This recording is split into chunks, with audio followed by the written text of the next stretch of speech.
Dadam. Dadang. Oying qayerda hozir? Ayamlar turmushga chiqib ketganlar. Sizlar do'stlar yigitga dard kelmasin ekan.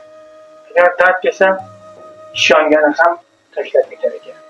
Bizlar bugun ushbu videoni Jizzax viloyati Jizzax shahridan sizlarga taqdim qilyapmiz. Jasur ukamiz 1984-yilda tug'ilgan, jigar plantatsiyasi, ya'ni jigar qurishi bilan og'rimoqda.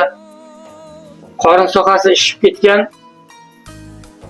Doktorlar jigar sirozi qo'ygan.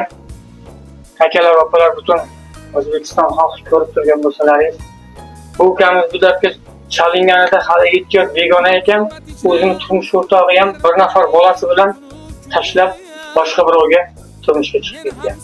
Dard ustiga chiqqan do'stlar. Bu o'g'illari yolg'iz qolgan, xalqqa murojaat qilaman deb meni chaqirtirgan bola mana shu bola bo'ladi. Ko'rib, mana shu bola meni chaqirtirdi. Isming nima o'g'lim? Javohir. Javohir. Necha yoshdasan? 15. 15 yoshdasan.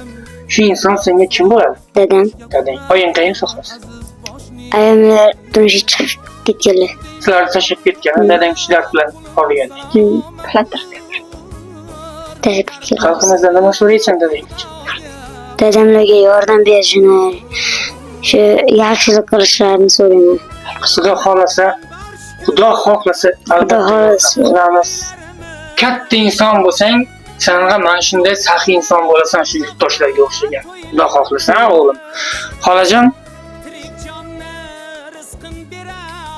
hurmatli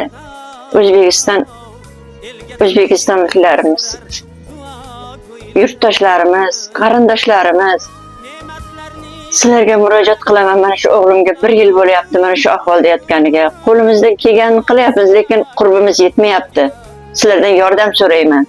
Shu yolg'izgina o'g'lim yuvarmak ketmasin. Ne'matlarning eng yaxshisi halovatdir. Garni olsak bu Xudoga malomatdir.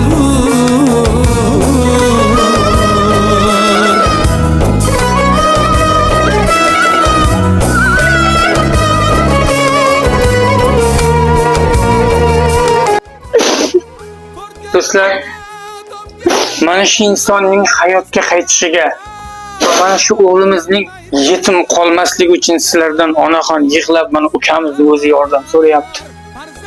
Do'stlar, shu videoni ko'rayotgan bo'lsangiz, maksimal darajada tarqatib, qo'lingizdan kelsa, imkoningiz bo'lsa, mana shu yigitimizga ehson qiling. Agar qo'lingizdan kelmasa, shu videoni podelitsiya qilib tarqatib qo'yishingizni iltimos qilgan bo'lardim.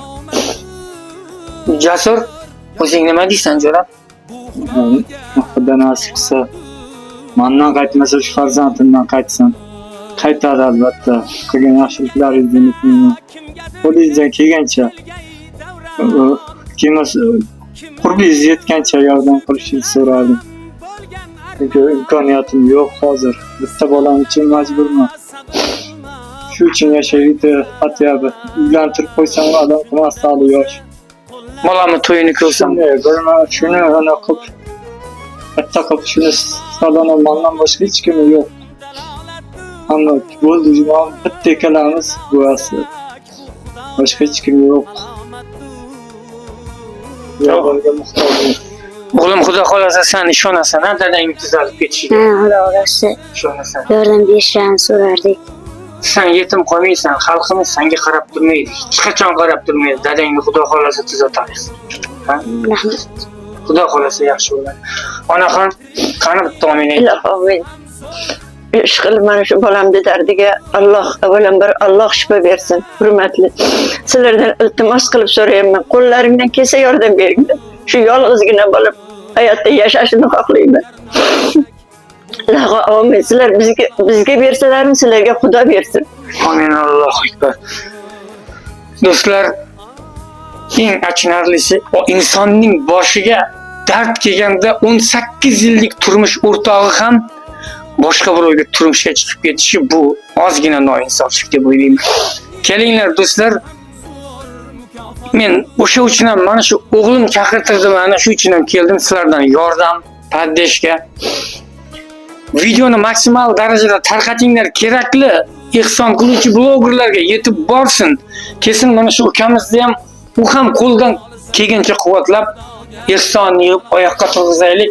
18 yil bir yostiqqa bosh qo'ygan ayoli bitta bolasini ko'zi qilmay tashab ketgan ayolning ko'zini oldida mana shu ukamizni qayta uylantirish sizni bizga, mana shu yigitimizga ham nasib qilsin onaxon. Tiriklikning o'zi ham zo'r mukofot bu.